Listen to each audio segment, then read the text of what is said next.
Alam niyo bang gumawa ako ng adventure na talagang susukat sa limit ko? Isang adventure na nangyari sa loob ng 1 linggo. Galing Antipolo, kinailangan namin bumiyahe ng 9 oras para makarating sa lugar na ito. At dito magsisimula ang kwento. Sa kabundukan ng Palawig, Zambales, Sitio Dampay, Barangay Salasa. Bali March 16, 9:30 PM ang call time dito sa 7-Eleven kanto ng San Isidro dito sa Antipolo.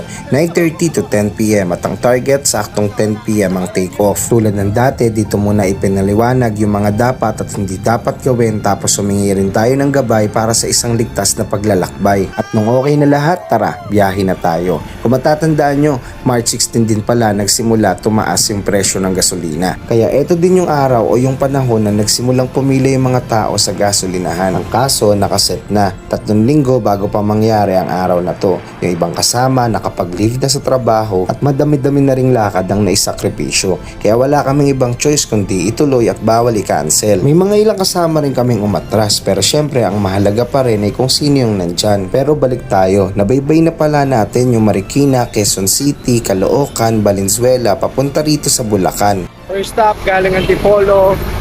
First stopover namin dito sa Shell Giginto, Bulacan with Team Rapid Rides. At syempre may dalawa tayong special guest galing sa mga bago nating kaibigan na nanonood ng mga video natin. Yan, stopover muna kami, unat-unat, pahinga saglit, tapos biyahe na ulit.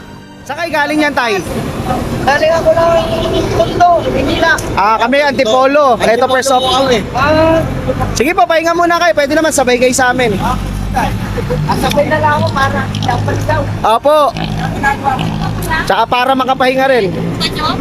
Tarlak daw dito. Talak. May kasabay kami, si Tatay. Tay, saan ba kayo galing, Tay? Tondo. Sama ka namin sa vlog tayo. Ay, mga sisiyar. Si Tatay galing Tondo, nakasabay namin dito sa May Giginto, Bulacan. Anong name niya, Tay? Deo, Pinuspan.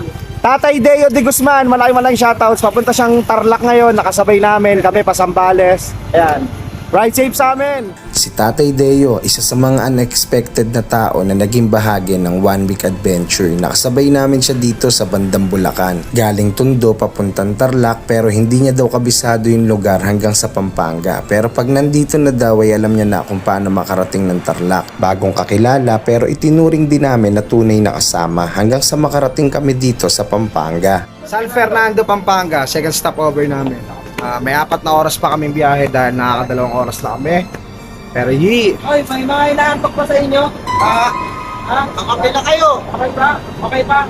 May mga inaantok sa isa, sampalin ko.